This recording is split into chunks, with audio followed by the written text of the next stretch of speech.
Ya, kita mulai pertemuan kita di malam hari ini. Assalamualaikum warahmatullahi wabarakatuh. Waalaikumsalam warahmatullahi wabarakatuh. Alhamdulillah, salatu wassalamu ala rasulillah wa ala alihi wa ashabihi wa man tabi'ahum bi ihsanin ila yaumiddin wa ba'du. Allahumma fakihna fid din wa alimna ta'wil. Allahumma rabbana zidna ilma warzuqna fahma. Allahumma inna nas'aluka ilman nafi'a wa la yunsa. Rabbi syarah li sadri wa yassir li amri wa hlul 'uqdatam min lisani yafqahu qawli. Pertama, kita bersyukur kepada Allah, alhamdulillah, karena Allah masih memberikan nikmatnya kepada kita. Jadi banyak nikmat yang Allah telah berikan kepada kita ini. Nikmat yang terbesar itu adalah nikmat Islam, ya, nikmat Islam, nikmat iman, nikmat hidayah, taufik juga. Itu nikmat terbesar. Selain itu ada nikmat yang lain, nikmat diberi pasangan, nikmat diberi anak, nikmat diberi makan, rezeki, dan lain-lain seperti itu, ya. Kemudian salawat serta salam semoga senantiasa tercurah kepada Nabi kita Muhammad Sallallahu Alaihi Wasallam, karena beliau merupakan suri teladan yang terbaik bagi kita semua. Ya, silakan admin. Malam ini kita akan melanjutkan tadabbur kita di surat Hud. Jadi surat Hud ayat yang ke-3 dan ke-4 tentang anjuran istighfar. Tentang anjuran istighfar.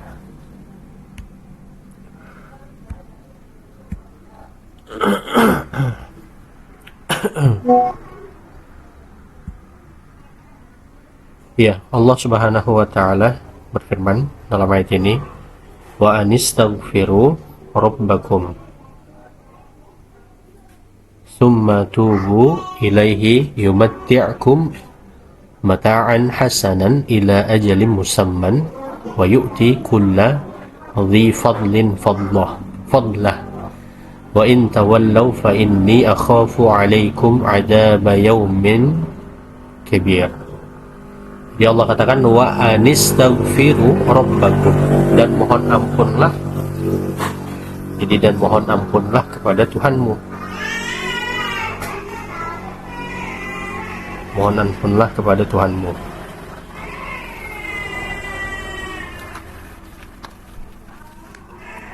Sebentar. Jadi ini mohon ampunlah kepada Tuhanmu. Jadi Allah memerintahkan kepada kita sebagai manusia itu untuk senantiasa meminta ampun kepada Allah dari perbuatan-perbuatan dosa. Karena begini, setiap hari pasti kita melakukan perbuatan dosa, sengaja maupun tidak disengaja, yang besar maupun yang kecil. Tapi jangan karena pemahaman tadi yang mana kita pasti melakukan dosa setiap harinya, lantas kemudian kita menganggap remeh perbuatan dosa itu. Jadi tidak boleh kita menganggap remeh perbuatan dosa. Bahkan setiap perbuatan dosa yang kecil, kalau itu diremehkan, ya pokoknya ini kan cuma dosa kecil, jadi diremehkan seperti itu, maka semakin lama dia akan menjadi dosa yang besar. Bukan karena dosanya, bukan karena jenis dosanya, tapi karena kita meremehkan perbuatan dosa itu, atau kita meremehkan Allah sebagai Tuhan yang melarang atas perbuatan dosa tersebut. Jadi setiap harinya kita harus beristighfar. Jadi setiap harinya kita harus meminta ampun kepada Allah Subhanahu wa taala. Ada di dalam surat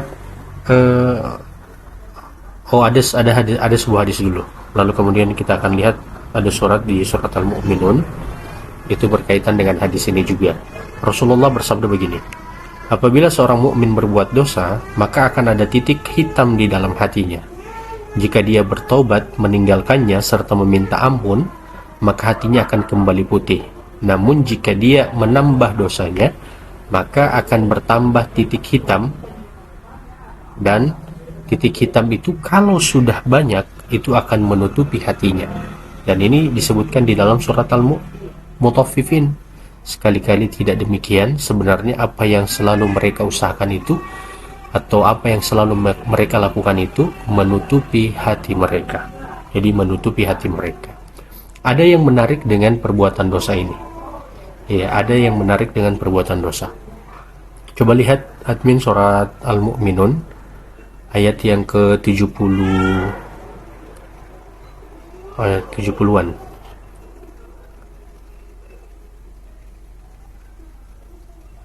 Surat Al-Mu'minun ayat 71.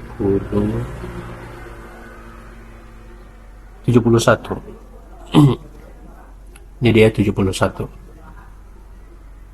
Al-Mu'minun ayat 71.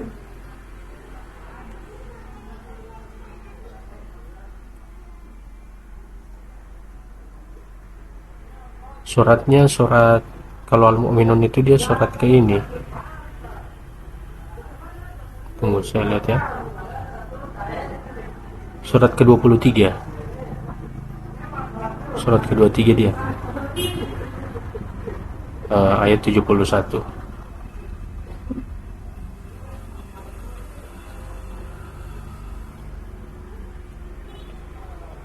Ya, di sini Allah katakan begini.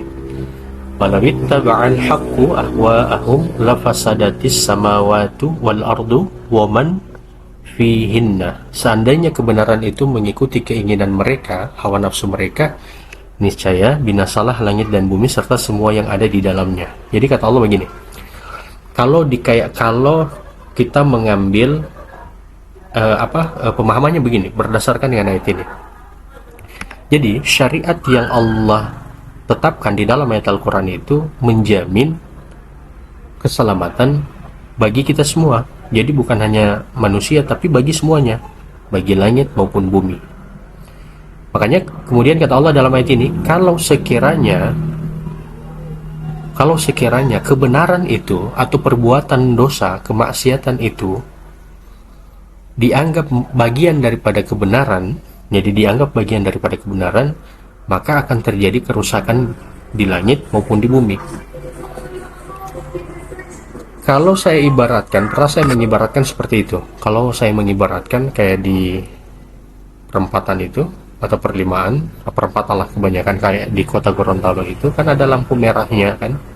Ada lampu merah, lampu kuning, lampu hijau. Lampu merah, lampu kuning, lampu hijau itu untuk mengatur lalu lintas supaya tidak terjadi kemacetan. Seandainya saja para pengguna jalan itu mereka tidak menaati lampu lalu lintas itu, yang terjadi adalah dua hal. Yang pertama, kemacetan. Yang kedua, kecelakaan.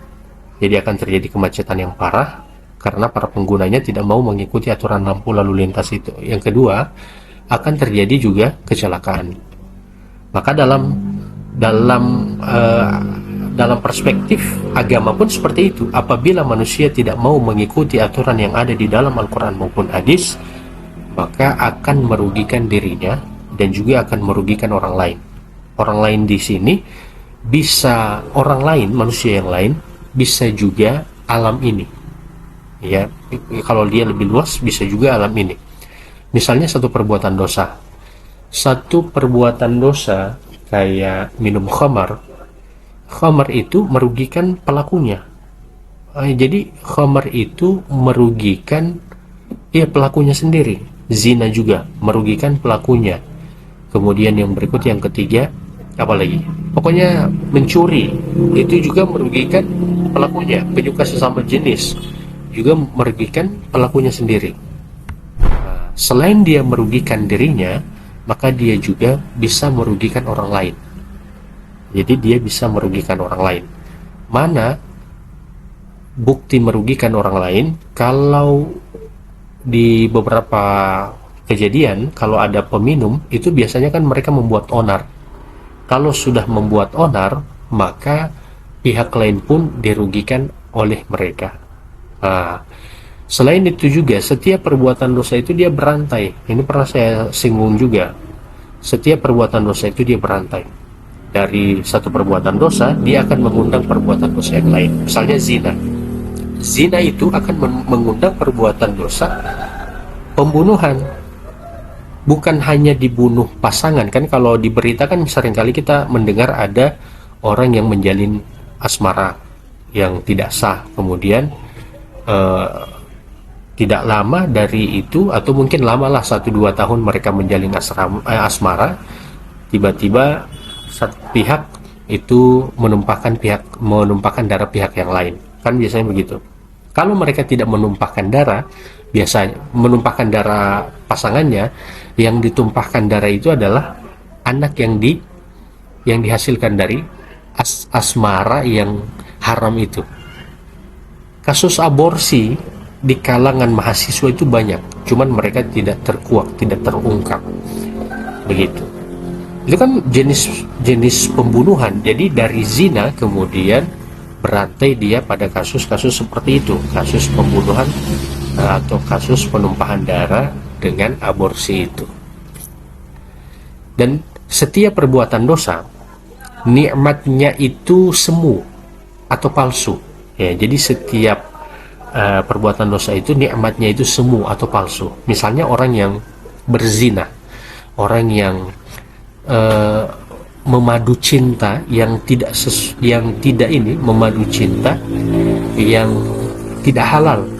Enak memang, ya enak secara perasaan karena memang syaitan membisiki waswas tentang kesenangan atau kesenangan ataupun kebahagiaan yang semu, begitu. Jadi syaitan membisikkan seperti itu. Begitupun dengan orang yang minum khamar, kemudian orang yang memakai obat-obatan terlarang. Kalau orang minum khamar itu saya tanya ke mereka, dan mereka juga bilang begini.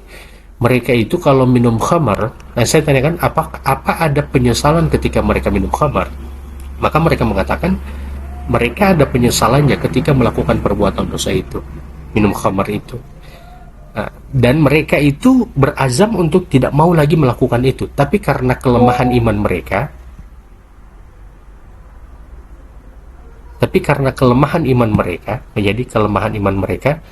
menjadikan mereka itu tetap melakukan perbuatan dosa itu pada besoknya lagi, gitu. Jadi menjadikan mereka itu tetap melakukan perbuatan dosa itu pada besoknya lagi, begitu.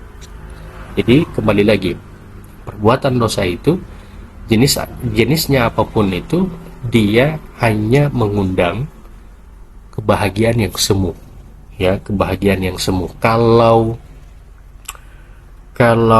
perbuatan syirik itu perlindungan yang semu, ya, perlindungan yang semu. Kalau kan perbuatan syirik kebanyakan dikaitkan dengan orang yang melakukan ibadah kemudian meminta perlindungan, kemudian rizki dan seterusnya. Biasanya itu hanya perlindungan yang semu saja, begitu, gitu ya.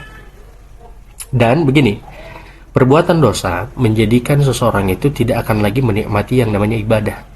Jadi dia akan sulit untuk menikmati yang namanya ibadah, karena dosa dengan ibadah itu bertolak belakang, ya, begitu.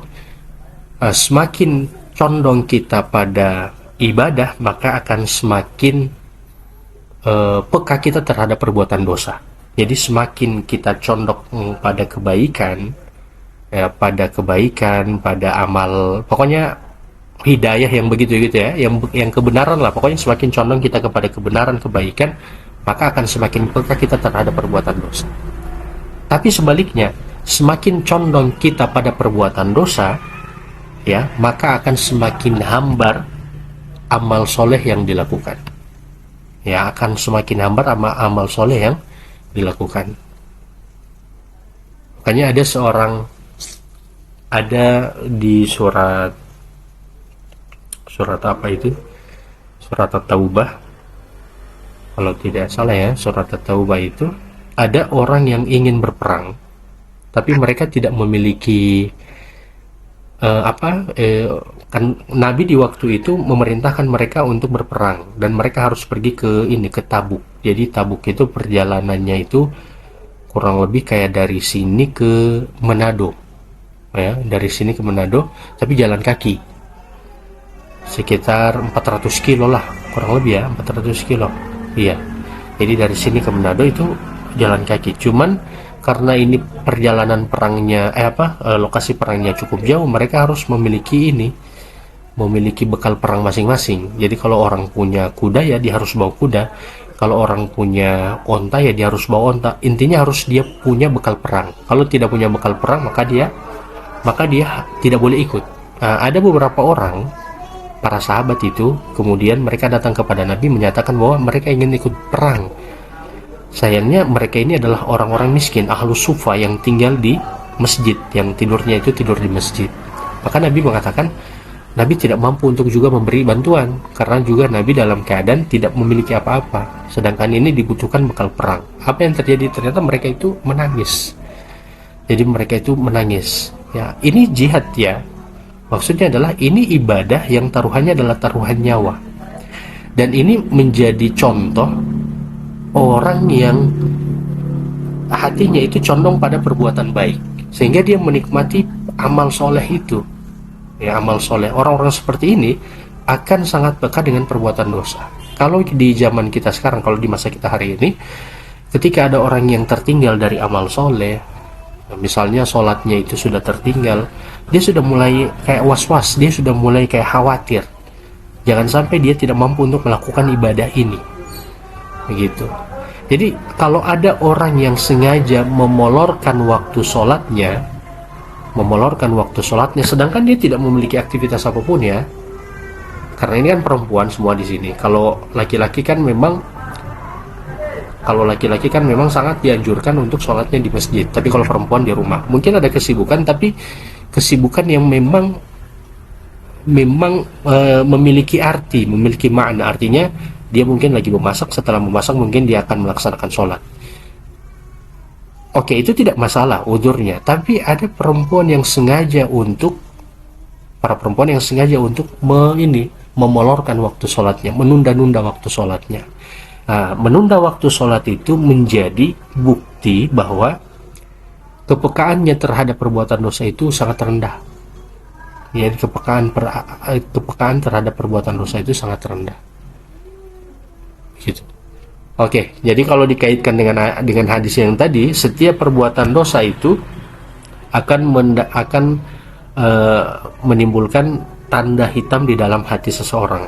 Kalau dia tidak segera beristighfar, maka tanda hitam itu akan banyak. Ya, karena itu dosa akan terus, syaitan akan terus membawa dia pada perbuatan dosa yang sama atau melakukan perbuatan dosa yang lain. Jadi berkembang lagi perbuatan dosanya sampai titik hitam itu penuh di hatinya. Jadi sampai titik hitam itu penuh di hatinya. Kalau sudah penuh, maka sebagaimana saya katakan tadi, amal ibadah akan sulit dia lakukan, sedangkan perbuatan dosa itu menjadi mudah untuk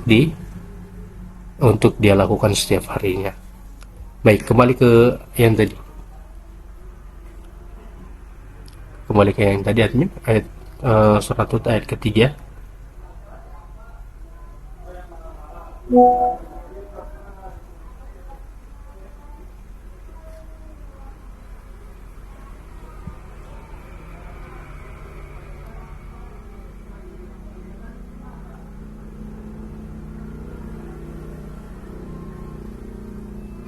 Baik, oke, kita lanjut tadi. Jadi di sini Allah perintahkan kepada kita sebagai manusia untuk senantiasa beristighfar, meminta ampun kepada Allah Subhanahu wa taala. Kemudian kata Allah, "Summa tubu ilaihi." Kemudian bertaubat kepadanya. Kan ada penyebutan istighfar dalam ayat ini. Kemudian setelah itu kata Allah, bertaubat. Apa perbedaan antara istighfar dengan taubat? Kalau istighfar itu lebih kepada meminta ampun. Jadi sudah sadar bahwa ini merupakan perbuatan dosa, maka dia segera beristighfar. Ingat ya, sadar, sebenarnya kita tahu itu dosa. Ya, sebenarnya kalau ada orang yang terjerumus pada perbuatan dosa, dia sadar bahwa itu dosa. Cuman dia tidak mampu untuk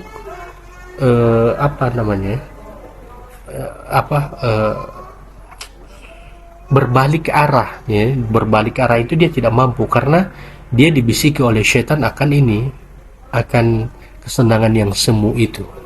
Makanya istighfar itu memang butuh hidayah dan taufik dari Allah juga. Begitu. Jadi kembali lagi, apa perbedaan antara istighfar dengan taubat? Kalau istighfar itu sadar sedang dalam kesalahan. Jadi sadar sudah berada di jalan yang keliru. Ya, kalau sudah sadar, kemudian beristighfar, memohon ampun kepada Allah. Setelah kemudian memohon ampun kepada Allah, baru setelah itu adalah tubu ilaihi. Bertaubat kepadanya artinya berpaling dari jalan yang buruk itu, dari perbuatan dosa itu, kepada jalan yang benar. Jadi berpaling kepada kebenaran. Jadi tidak hanya bilang, oh saya minta ampun, tapi dia tetap pada lingkungan itu, dia tetap pada kebiasaan itu, dia tetap pada perbuatan dosa itu. Tidak seperti itu. Jadi setelah beristighfar, maka bertobat. Bertobat itu adalah menyesali, kemudian meninggalkan perbuatan dosa itu. Jadi masuk kembali ke jalan yang benar, atau di rel yang benar. Itu namanya bertaubat. Apa keutamaan daripada istighfar? Apa keutamaan daripada istighfar? Tentu yang pertama adalah istighfar itu maupun taubat ini, jadi kita gabungkan ya, istighfar dan taubat ini keutamanya yang pertama adalah menghapuskan dosa-dosa kita. Ini yang pertama. Yang berikut, istighfar dan taubat ini akan membuka semua pintu rezeki. Ya, akan membuka semua pintu rezeki. Ini disebutkan di dalam surat Nuh ayat yang ke-10 sampai 12. Allah katakan, faqultu astaghfiru rabbakum innahu kana ghafara. Sehingga aku berkata kepada mereka, mohon ampunlah kepada Tuhanmu, sesungguhnya Dia adalah Maha Pengampun. Yursilis samaa'a 'alaikum midrara. Sekiranya kalian meminta ampun, Dia akan memberikan hujan yang lebat kepada kalian. Wa yumdidukum bi amwali wa banina wa yaj'al lakum jannati wa yaj'al lakum anhara. Dan Dia akan memberikan kepada kalian harta, kekayaan harta beserta dengan pengikut ataupun anak-anak. Dan Dia akan memberikan kepada kalian itu kebun-kebun dan tanaman-tanamannya, dan akan memberikan kepada kalian itu sungai-sungai yang mengalir di dalam kebun-kebun tersebut.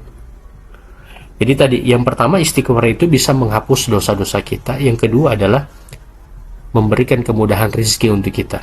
Istighfar itu jadi memberikan kemudahan rezeki untuk kita. Bagaimana caranya? Jadi rezeki itu kan dua. Pertama adalah hidayah dan taufik dalam masalah kaitan masalah ibadah ya, ibadah makhluk.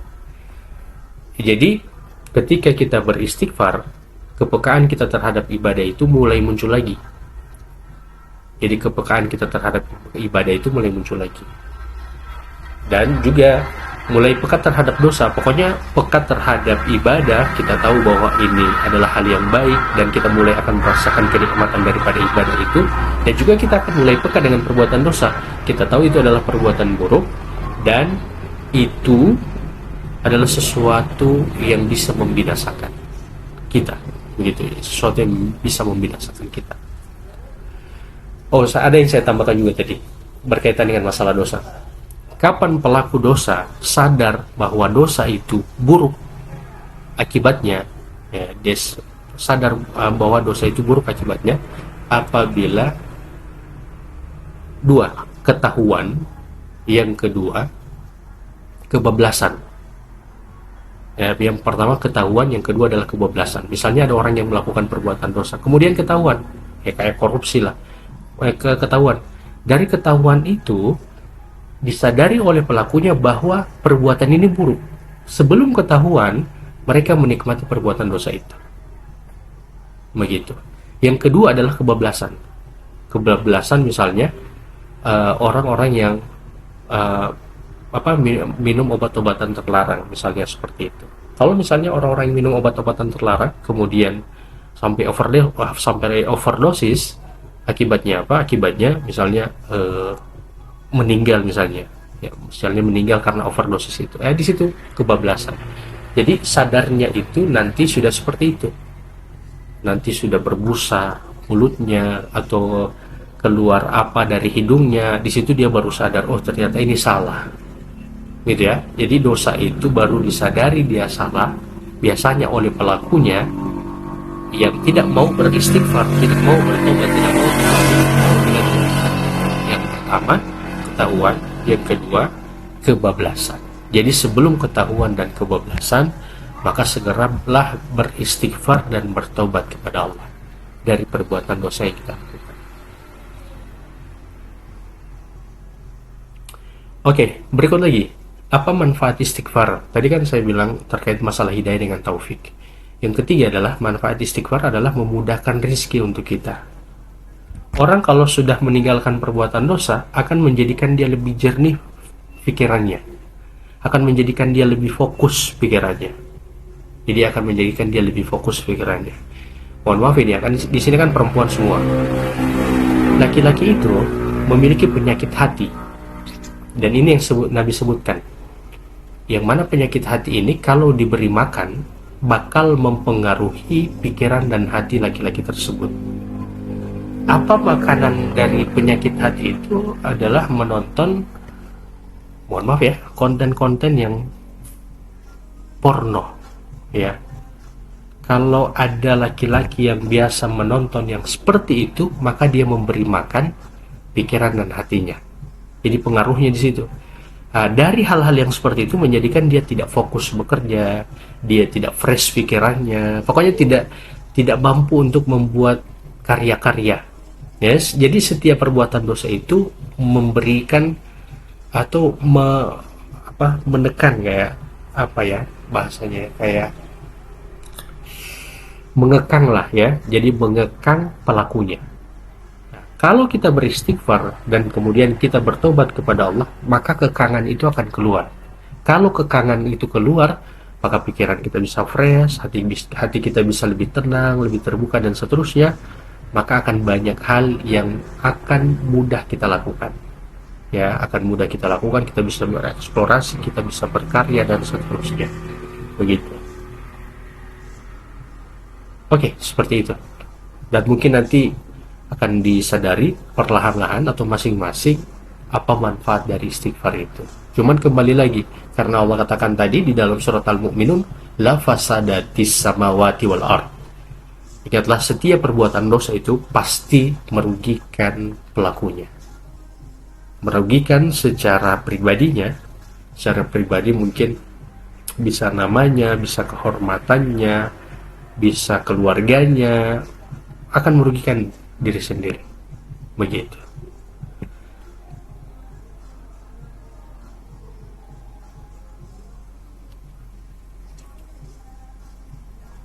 Kemudian Allah berfirman begini, ayubatti'ukum mata'an hasanan.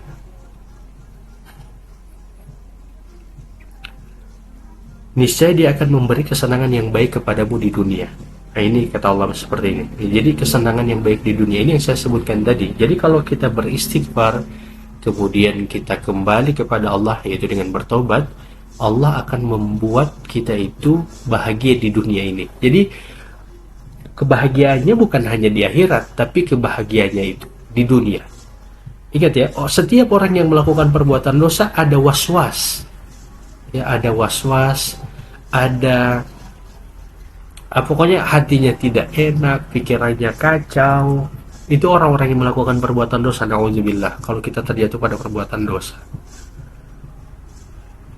gitu ya. Jadi Allah akan memberikan ataupun Allah akan membukakan pintu-pintu kebaikan kepada kita apabila kita senantiasa beristighfar dan bertobat kepadanya.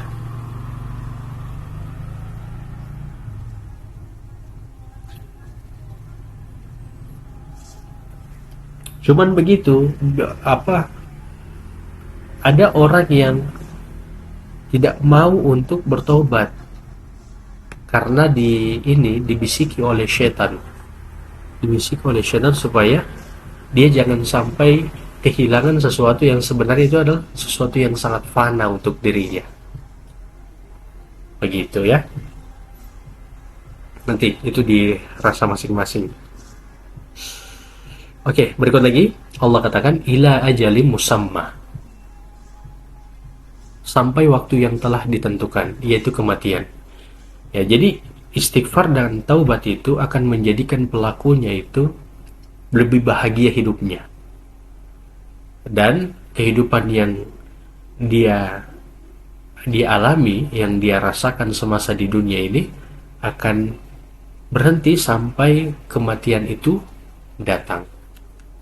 Nah, ketika kematian itu datang, Allah akan wa yu'ti kulli fadlin fadlah. Ya, Allah akan memberikan pahala di akhirat kepada dia yang telah beristighfar lalu kemudian memperbaiki dirinya. Nah, ini jadi saya sebutkan tadi, orang yang beristighfar dan bertaubat memperbaiki dirinya, maka tadi dia akan mendapatkan kebaikan di dunia, kebahagiaan di dunia, dan juga kebahagiaan di akhirat. Begitu. Istighfar ini atau taubat ini, jadi istighfar dan taubat ini bakal jadi sempurna apabila kita mengiringinya dengan ilmu agama. Makanya kalau kita dapati ada keluarga yang meninggal, biasanya orang terdekatnya itu akan langsung memperbaiki dirinya. Mereka itu langsung tiba-tiba langsung memperbaiki diri. Kita seperti itu. Pokoknya kalau ada orang terdekat kita atau siapapun yang terdekat dari kita yang kemudian meninggal, biasanya kita langsung akan memperbaiki diri kan, karena kita diingatkan oleh kematian itu. Tapi apabila kita tidak mengiringinya dengan ilmu agama, maka perbuatan baik yang kita lakukan itu tidak akan bertahan lama. Jadi mungkin hanya 3 hari, hanya 5 hari, atau hanya 6 hari, 7 hari, 8 hari, setelah itu dia akan kembali lagi pada kebiasaannya. Jadi akan kembali lagi pada perbuatan dosanya. Gitu ya. Jadi pentingnya seseorang ketika telah beristighfar ataupun bertobat, dia harus mempelajari ilmu agama. Ilmu agama itu untuk memastikan dirinya tetap berada pada jalan yang benar ini. Jadi dia tetap istiqomah di jalan yang benar. Kemudian Allah katakan wa in tawallau, dan jika dia berpaling. Jika berpaling, tidak mau beristighfar, tidak mau bertobat, tetap dengan perbuatan dosanya, kata Allah, fa inni akhafu alaikum, maka sesungguhnya aku takut kalian akan ditimpa adzab yaumin kabir, akan ditimpa dengan adab yang besar di hari kiamat. Kata aku di sini, kata para ulama, kembali kepada Nabi Muhammad. Jadi Nabi ini seakan-akan berkata kepada orang-orang musyrikin, kalau kalian tidak mau beristighfar, atau kepada manusia secara umum, kalau kalian tidak mau kembali, tidak mau memohon ampun kepada Allah, maka kata Nabi, aku takut akan ditimpa azab kepada kalian di hari kiamat. Gitu. Azab atas perbuatan dosa tadi yang saya sebutkan kalau di dunia, yang pertama adalah rasa malu, pokoknya apa namanya tadi, kebablasan, sama tadi apa ya, apa tadi saya sebutkan tadi, siapa bisa kasih ingat?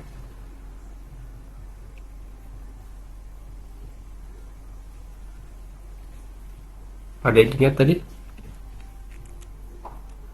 Jadi ketika Ketahuan Ustaz. ketahuan. Oke. Jadi ketika orang itu tidak mau beristighfar, tidak mau kembali kepada Allah, maka dia akan ketahuan. Dari ketahuan itu pokoknya mulai jatuh harkat dan martabatnya di depan manusia. Mulai jatuh harkat dan martabatnya di depan manusia. Kalau bukan ketahuan, maka dia bakal kebablasan. Begitu, dia bakal kebablasan. Tapi bukan berarti ketika ketahuan ataupun kebablasan kemudian pintu taubat itu tertutup. Tidak, pintu taubat tetap terbuka.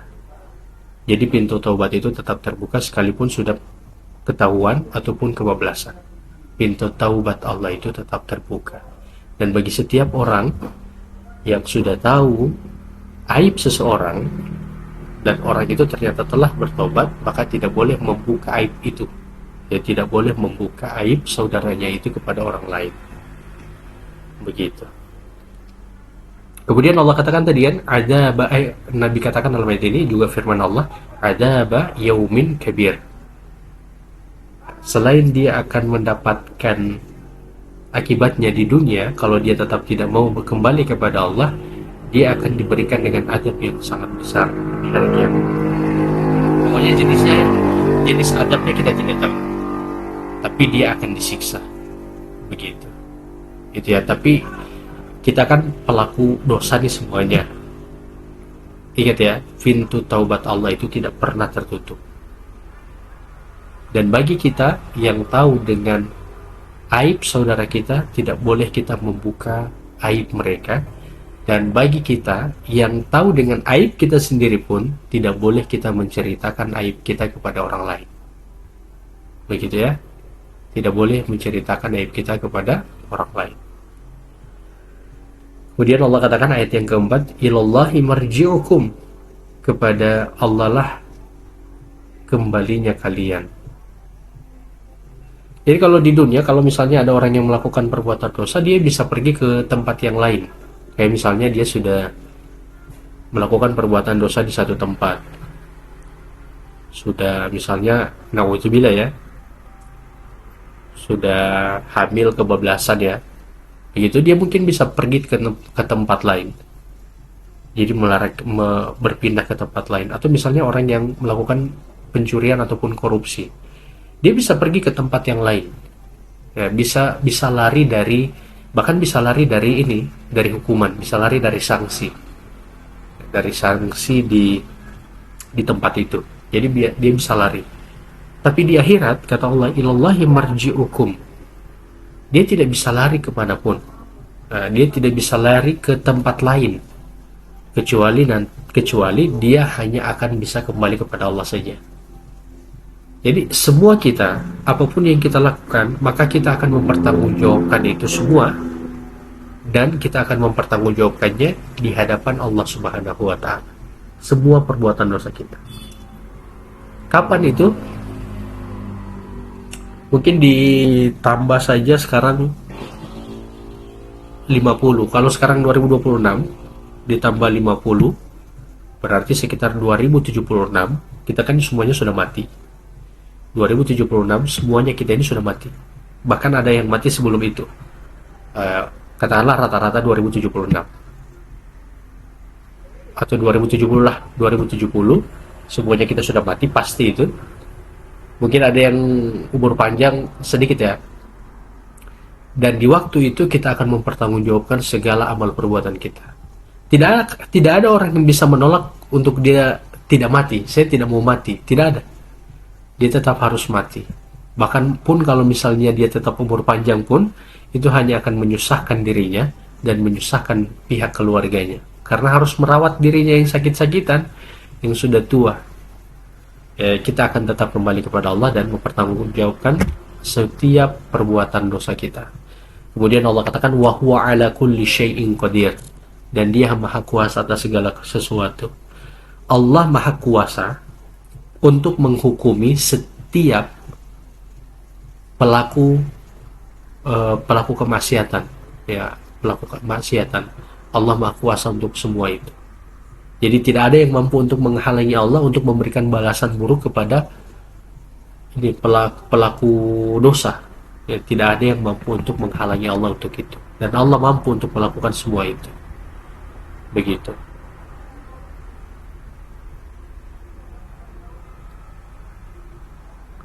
Oke, seperti itu. Mungkin tadabbur kita di malam hari ini untuk ayat yang ketiga dan yang keempat. Kalau ada pertanyaan, dipersilahkan. Wabillahi taufiq wal hidayah. Assalamualaikum warahmatullahi wabarakatuh. Waalaikumsalam warahmatullahi wabarakatuh.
Ya, ada yang mau didiskusikan? Ada mau bertanya? Silakan. Afwan Ustadz, boleh bertanya sedikit? Boleh Bu Arifah, silakan. Ya, begini Ustadz, seringkali kan kita ini ibu-ibu, meskipun kadang ada masalah, misalnya banyak pikiran terkait anak, orang tua, urusan kantor dan sebagainya. Sering sekali kita itu sudah istighfar, sudah meminta ampunan di setiap sujud, di setiap sholat, tetapi tetap kadang-kadang nyesek dada ini, kadang-kadang maksudnya pikiran ini bertumpuk. Nah, kadang kita nggak sadar itu sudah curhat sama teman, sudah curhat sama saudara atau apa. Nah, yang menjadi khawatir ini kadang karena curhat bebannya misalnya berat atau apa begitu, akhirnya yang terjadi malah kesal, gibah dan sebagainya. Itu akan berentetan terus seperti yang Ustadz bilang, ketika kita melakukan suatu kesalahan misalnya mengeluh dan sebagainya, akhirnya kan akan menjadi gibah, akan menjadi rasa dendam, akhirnya menjadi ini. Nah, itu bagaimana sih Ustadz supaya itu bisa hilang dari hati kita atau pikiran kita, mengingat kita juga ini kan perempuan memang kadang-kadang emosinya sering lebih tidak stabil. Mungkin itu saja Ustadz, terima kasih. Iya, mungkin berkaitan dengan buruk sangka yang kemarin ya, yang saya tulis di Bu Arifah ya. Afwan Ustadz, minggu kemarin saya tidak sempat ikut. Yang di grup Ya. itu. Jadi, kan saya tulis di grup itu tentang masalah buruk sangka ya. Oh iya, ya. Yang tentang buruk sangka itu, sebab buruk sangka itu karena, kan saya tulis begini, sebab buruk sangka itu haram, dia hanya akan menyakiti diri sendiri dengan luka yang dibuat sendiri dan bisa merusak hubungan. Oke, mungkin kita memiliki masalah masing-masing ya, tapi bagaimana cara untuk menghadapi masalah itu? Yang pertama adalah kalau berkaitan dengan orang lain, ya, kalau belum kalau berkaitan dengan orang lain, permasalahannya itu hanya permasalahan pada masalah itu saja. Jadi persoalan permasalahannya itu ya hanya di situ saja. Jangan sampai dia berkembang. Berkembangnya itu akan menjadikan buruk sangka. Jadi buruk sangka terhadap orang lain itu nanti diluruskan, apa ini tidak sesuai dengan yang ditanyakan sama Ibu Arifah, nanti disampaikan supaya saya pun juga bisa lebih kena untuk menjawabnya. Jadi buruk sangka itu kenapa dia sampai haram? Karena bisa menyakiti diri sendiri. Ya, menyakiti diri sendiri itu karena kita membuat luka yang kita bikin sendiri. Luka itu untuk diri kita dengan pikiran kita. Jadi kita buruk sangka itu kita bikin luka untuk diri kita sendiri. Lukanya di mana? Lukanya di hati. Ya, lukanya di hati, kemudian kacaunya pikiran, jangan sampai seperti ini. Pokoknya ibaratnya tidak terjadi apa-apa, tapi kita membuat luka sendiri. Nah, kita sudah merasakan lukanya itu sendiri. Nah, kemudian yang kedua, buruk sangka itu akan melahirkan tajassus. Tajassus itu artinya menyamakan. Oh iya, memang pantas seperti itu, dia pernah juga begini, dia juga pernah seperti ini. Jadi dari buruk sangka itu terjadi tajassus. Tajassus itu memang mencari-cari tahu, lalu kemudian dikait-kaitkan supaya untuk membenarkan buruk sangka itu. Itu namanya tajassus. Oh pantas begini, oh pantas dia begini, oh seperti ini. Itu awalnya dari buruk sangka, kemudian tajassus. Jadi untuk membenarkan buruk sangka itu, maka setan mengarahkan kita pada tajassus. Kalau sudah tajassus, yang ketiga mulai ada permusuhan. Kalau untuk memberikan jarak dengan orang lain, karena memang kita tahu orang itu kurang baik secara sosialnya, itu tidak masalah untuk memberikan jarak. Tapi memberikan jarak ini bukan memutus total ya. Say hello tetap jalan, kemudian bertanya kabar tetap ada, ya. Bertanya kabar tetap ada. Cuman memutus jarak ini untuk tidak berbagi informasi yang lebih dalam tentang masalah pribadi. Jadi masalah-masalah pribadi kepada orang itu. Tapi kalau untuk say hello ya sebagai teman biasa itu tidak masalah. Begitu. Jadi dari tajasus kemudian bisa merusak hubungan. Dan hal yang seperti inilah yang biasanya merusak suasana kita, suasana diri kita sendiri, suasana secara pribadi tadi, karena melukai diri kemudian merusak juga suasana kita dengan keluarga kita. Apalagi kayak misalnya di kantor nih, misalnya di kantor terjadi pola yang tadi, buruk sangka kemudian tajasus, rusak hubungan.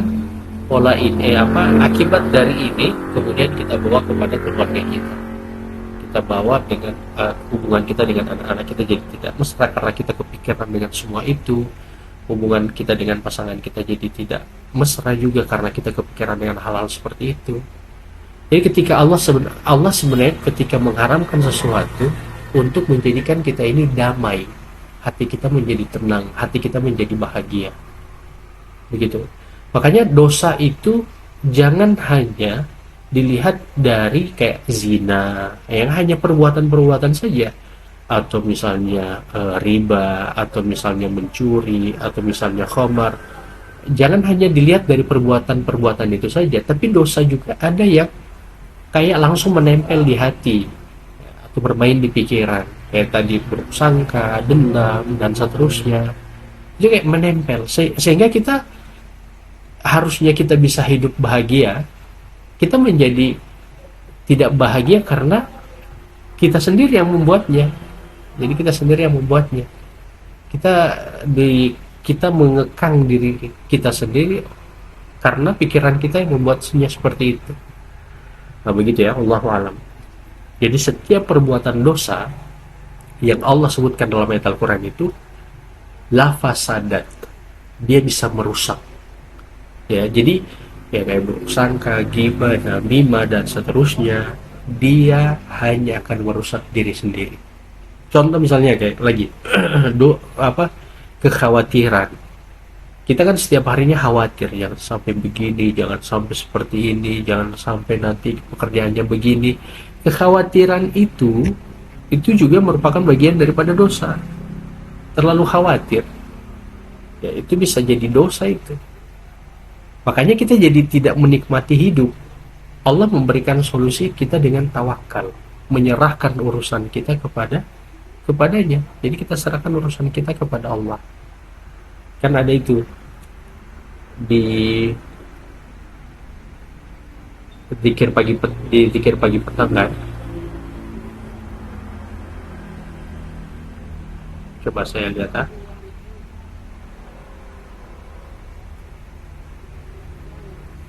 ada ya hayu ya qayyum itu kan.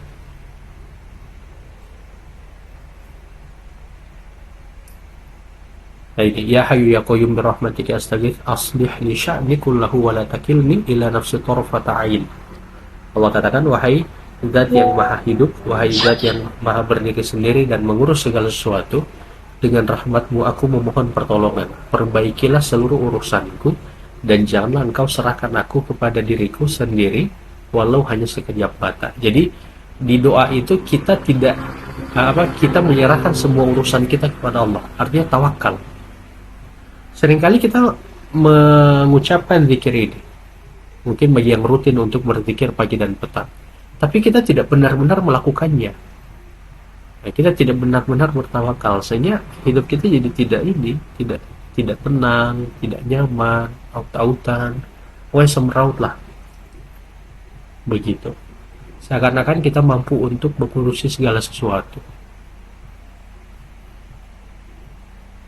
Bahkan ingat ya, hati manusia itu tidak ada pemiliknya kecuali Allah. Makanya ada doa ya muqallibal qulub, wahai yang membolak-balikan hati. Jadi yang punya hati itu hanya Allah saja. Jadi kita serahkan semua urusan kita kepada Allah. Mungkin seperti itu, Allahu a'lam. Apakah bisa menjawab atau tidak, Ibu Arifah? Kalau ada yang ingin ditanya lebih dalam lagi silakan. Apakah ada doa khusus yang harus diminta ya harus dawamkan agar sisa usia kita berkah dan di masa tua nanti tidak merepotkan orang lain, misalnya masa tua kita sakit-sakitan dan lain-lain. Jadi begini, setiap orang itu punya jalur hidup masing-masing. Ada yang pasti di masa tuanya sakit, ada yang pasti juga di masa tuanya itu tidak sakit. Sakit ataupun tidak, yang paling penting adalah cara memahami, ya, cara penerimaannya. Kalau sehat, maka sehatnya itu dipakai untuk apa? Kalau sakit, maka sakitnya itu dikembalikan kepada apa juga. Jadi kepada apa juga. Jadi kalau misalnya dia sehat, dia tetap rajin untuk beribadah. Kalau misalnya dia sakit, dia bersabar dengan sakitnya itu, dan dia tetap mendekatkan dirinya kepada Allah Subhanahu wa taala. Lalu apakah kita tidak boleh meminta doa kepada Allah untuk disehatkan di masa usia tua kita nanti? Boleh. Jadi kita meminta kepada Allah supaya di masa tua nanti kita sehat. Tapi bukan hanya sehat saja, diberi keistiqomahan juga. Jadi disehatkan sekaligus Allah memberikan hidayah dan taufiknya kepada kita, serta kematian yang husnul khotimah. Begitu. Wallahu a'lam.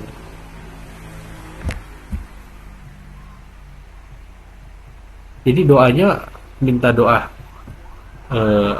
secara pribadi saja, pakai bahasa sendiri boleh.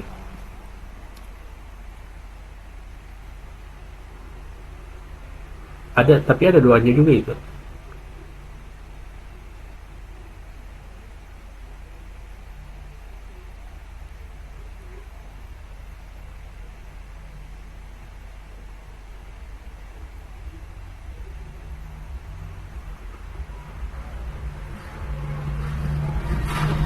Iya,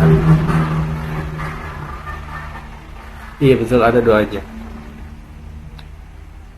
Doanya itu Allahumma inni a'udzubika minal bukhli wa a'udzubika minal jubni wa a'udzubika minal an aradda ila ardhil umur wa a'udzubika min fitnatid dunya wa a'udzubika min adabil qabr. Ya Allah, aku berlindung kepadamu dari sifat pikir, aku berlindung kepadamu dari sifat pengecut, aku berlindung kepadamu agar tidak dikembalikan pada usia yang paling lemah, pikun dan tidak berdaya. Aku berlindung kepadamu dari fitnah dunia, dan aku berlindung kepadamu dari azab kubur. Ada juga di ini tuh, bisa lihat di zikir pagi petang. Di zikir pagi petang juga kita meminta perlindungan agar tidak dijadikan pikun di masa tua. Oke, ada lagi pertanyaan? Silakan. Assalamualaikum Ustadz. Ya, waalaikumsalam warahmatullahi wabarakatuh. Iya, ada yang ingin saya tanyakan.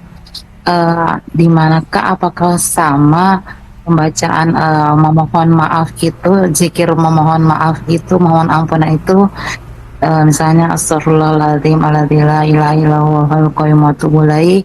Kemudian ada juga zikir dari Nabi Yunus ya Ustadz ya, yang itu la ilaha illallah astaghfiruka wa atubu ya, la ilaha illa anta, yang itu Ustadz. Kemudian ada juga yang biasa dibacakan di saat selesai sholat duha, al-maghfirli wa atubu ilaih innaka antat tawwabur rahim. Seperti Ustadz, apakah itu sama Ustadz, zikir untuk ampunan atas dosa-dosa? Itu yang pertama. Terus yang kedua, kadang kita dalam berzikir itu sesuai tuntunan Rasul itu 70 kali ya Ustadz ya. Nah, kadang di saat kita membacakan zikir itu di awal-awal istighfar kita masih khusyuk. Nah, kadang di tengah sampai ujungnya itu kita sudah lalai. Nah, bagaimana seperti itu Ustadz? Apakah memang ada ketentuannya 70 kali atau tidak terbatas, atau bagaimana Ustadz? Mohon pencerahannya Ustadz. Terima kasih. Assalamualaikum warahmatullahi wabarakatuh. Iya, waalaikumsalam warahmatullahi wabarakatuh. Jadi memang doa meminta ampun ini ada banyak versinya dari para nabi. Kalau tadi kan astagfirullah wa atubu ilaih juga, kemudian ada disebut la ilaha illa anta subhanaka inni kuntu minadz dzalimin, kemudian doanya Nabi Yunus la ilaha illa anta subhanaka la ilaha di surat Al-Anbiya itu ayat 87. La ilaha illa anta subhanaka inni kuntu minadh dhalimin. Itu doanya Nabi Yunus. Kemudian doanya Nabi Adam, Rabbana zalamna anfusana wa illam taghfir lana wa tarhamna lanakunanna minal khasirin. Apakah ada bedanya? Sebenarnya yang bisa kita ambil dari para nabi itu ketika mereka berdoa dengan versi doa mereka masing-masing adalah penyesalan mereka. Jadi penyesalan mereka atas perbuatan dosa yang mereka lakukan. Kemudian yang kedua, azamnya mereka untuk memperbaiki diri. Jadi azam, kekuatan upaya mereka untuk memperbaiki diri mereka. Jadi sudah menyesal, kemudian azam untuk memperbaiki diri. Memperbaiki diri di sini meninggalkan perbuatan dosa dan berupaya untuk berada di jalan-jalan yang benar. Jadi yang paling penting ya. Jadi bisa kita menggunakan kata zikir yang astagfirullah ataupun astagfirullahaladzim atau astagfirullah wa atubu ilaihi atau astagfiruka wa atubu ilaika dan seterusnya. Bisa apapun doa itu yang ada dalam Al-Quran pun juga boleh. Yang paling penting, jadi kita bisa apapun, cuman yang paling penting adalah penyesalan kita atas perbuatan dosa itu. Jadi memang kita sangat-sangat menyesal atas perbuatan dosa itu. Kemudian azamnya adalah kita meninggalkan perbuatan dosa itu, lalu kemudian kita berusaha dan berupaya pada jalan-jalan kebaikan ataupun jalan-jalan kebenaran. Begitu. Kemudian yang kedua, berkaitan dengan masalah zikir. Sebenarnya zikir itu, kalau kayak tadi disebutkan sama Ibu Selvi, 70 ya. 70 itu memang ada riwayat yang menyebutkan bahwa Nabi itu beristighfar sebanyak 70 kali. Tapi di riwayat yang lain itu Nabi disebutkan beristighfar selama 100 kali. Makanya di zikir pagi petang itu dia pakai 100 kali. Tapi riwayat di Riyadhus Shalihin ada 2 hadis, ada yang menyebutkan 70, ada yang menyebutkan 100. Cuman begini, ketika ada penyebutan 100 artinya itu tanpa batas. Bukan dibatasi 100 ya, tapi dia tanpa batas. Kembali lagi sebagaimana doanya para sahabat, para nabi yang ada di dalam ayat Al-Quran itu, ketika mereka meminta, mereka menghadirkan hati mereka, keyakinan mereka, maka ketika kita beristighfar, kita harus menghadirkan semua itu. Jadi kita harus menghadirkan semua itu. Terkadang begini, kayak seperti kita meminta doa. Kita meminta doa kepada Allah, itu sebelum kita berdoa pun supaya sudah ada keraguan. Ya, ada keraguan yang mana keraguan kita terhadap penerimaan ataupun pengabulan doa yang kita minta kepada Allah itu. Begitu. Jadi memang sudah ada seperti keraguan. Jadi memang ketika kita meminta doa kepada Allah, memang harus yakin di Allah. Engkau anta lakas samawati wal ardi. Engkaulah pemilik langit dan bumi ya, dan aku pun bagian dari langit dan bumi ini. Baru langsung bilang, ya Allah, karena engkau yang memiliki langit dan bumi ini, maka berikanlah ini kepadaku apabila itu baik untuk, dan aku yakin hanya engkau yang mampu untuk memberikannya kepadaku. Jadi harus yakin. Kenapa iblis itu diterima doanya? Karena iblis itu yakin ketika dia berdoa, sampai dia mengatakan, ya Tuhan, karena engkau telah menyesatkanku. Jadi dia yakin Allah itu sebagai Tuhannya, walaupun doa yang dia minta ini adalah doa yang buruk. Tapi kenapa Allah mengabulkan? Karena dia yakin ketika berdoa. Sayangnya ketika kita berdoa, kita kurang yakin. Begitu. Oke, satu lagi, kalau ini ada.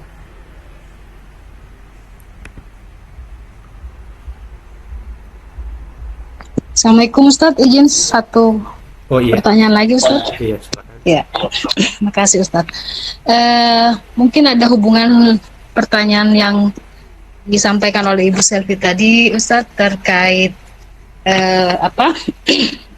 istighfar yang bisa disebutkan ada berbagai versi ya, kalau boleh saya tangkap seperti itu.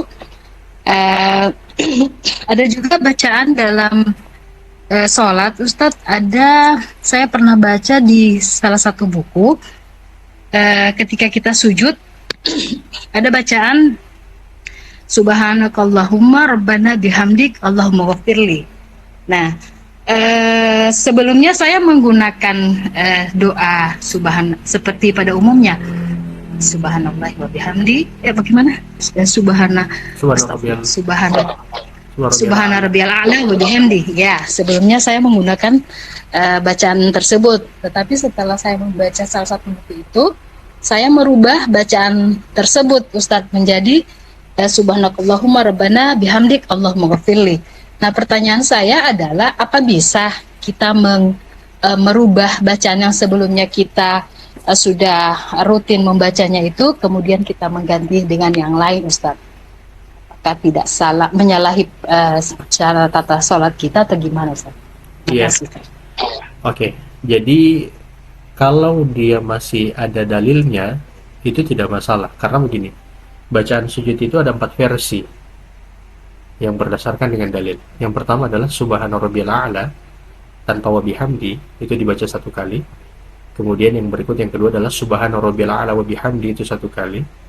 Atau Subhana rabbiyal a'la, Subhana rabbiyal a'la, Subhana rabbiyal a'la, itu dibaca 3 kali. Atau yang keempat itu yang bacaan tadi, Subhanakallahumma rabbana wa bihamdika Allahumma gfirli, itu dibaca 1 kali. Jadi ada 4 versi. 4 versi ini memang ada dalilnya. Jadi selama dia memiliki dalil, maka boleh untuk digunakan. Makanya boleh kita untuk berganti-gantian. Misalnya sholat isya hari ini kita baca, malam ini kita baca Subhana rabbiyal a'la. Kemudian besok subuhnya kita baca Subhanakallahumma rabbana wa bihamdika Allahumma gfirli, itu boleh. Yang tidak boleh apabila kita memakai yang tidak berdasarkan dengan dalilnya. Misalnya kita baca di sujud itu doa iftitah. Bahkan doa iftitah pun ada banyak versinya, kurang lebih doa iftitah ini ada 8 atau 11 versi doa iftitah. Nah, kalau misalnya ada dalil berdasarkan dengan ada dalil untuk setiap bacaan itu, maka tidak masalah kita mengganti-ganti itu. Dan tidak boleh apabila kita mengganti zikir itu dengan tidak ada dalilnya, begitu. Sama juga kalau duduk di antara 2 sujud, ada yang Rabbighfir warhamni wazbirni warfa'ni warzuqni wahdini wa'afini, kan? Ada yang sampai di yang wa'afini, ada yang sampai di wa'fu'ani, ada yang cukup dengan Rabbighfirli 3 kali. Selama dia memiliki dalil, maka ini boleh saja. Kalau dia tidak memiliki dalil, maka tidak boleh kita lakukan. Begitu, Bu Novi. Baik, Ustadz. Alhamdulillah sudah dapat pencerahan. Iya. Kalau doa itu boleh ditambah di sujud. Jadi kalau doa boleh ditambah di sujud. Misalnya setelah kita baca Subhana rabbiyal a'la, kita doa saja. Cuman kalau pakai doa bahasa Indonesia, kita pakai bahasa Indonesia, tidak boleh kita mengeraskan sampai terdengar. Jadi bacaannya sebagaimana bacaan sujud, jadi tidak terdengar oleh orang yang ada di kiri dan kanan kita. Dan kalau ketika kita berdoa kepada Allah di waktu sujud itu, jangan terlalu lama apabila kita menjadi makmum, kecuali kita sholatnya sendiri, begitu. Dan bukan hanya di sujud terakhir ya, semua sujud boleh kita meminta doa kepada Allah. Karena kata Nabi, posisi paling dekat kita dengan Allah itu di waktu kita bersujud. Oke, demikian kita cukupkan pertemuan di malam hari ini. Semoga ini bisa memberikan kebaikan bagi kita, cukupkan dengan doa kafaratul majelis. Subhanallahumma wa bihamdihi, Assalamualaikum warahmatullahi wabarakatuh. Waalaikumsalam warahmatullahi wabarakatuh.